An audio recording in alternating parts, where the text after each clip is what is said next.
后来继续来到桃园龟山的万寿路，伫个20号的暗时，一个23岁少年家骑重机车载20岁女朋友，当时是落大雨，这个机车过去搞到路顶的凹坑，结果来刹车，下弄到边仔的货车加落车卡。坐伫后座的女朋友，怎当场互货车来搞死，这个骑士是受重伤。为什么这个路面有凹坑，拢无采警示牌咧？中立公务单讲，东港的早起巡视检查的时阵，并无看到有凹坑，推测应该是到暗时啊，落大雨积水，才形成这个窟啦。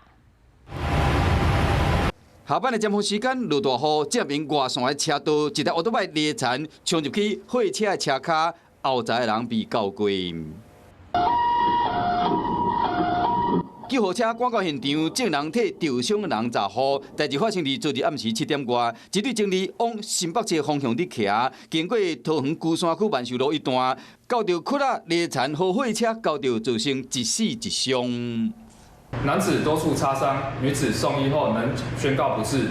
双方9涉子均为0，已报请检察官相验侦办。罪魁祸首就是这个坑内底拢积水啊，已经有围3甲水，不过前后做一个比较，这个坑明明真明显，但是发生前是安怎拢无经过标示。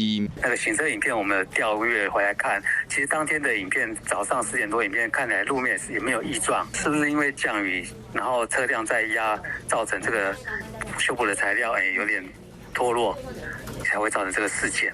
强调讲，逐工拢有派人去巡，案发后已经重回现场，将这个坑补好啊，会提供证据配合检警的调查。这对情侣，一个是大学都毕业，另外一个是伫台北读大学，即摆去桃园找朋友。这个女大学生因为一个坑，少年的性命被迫消失。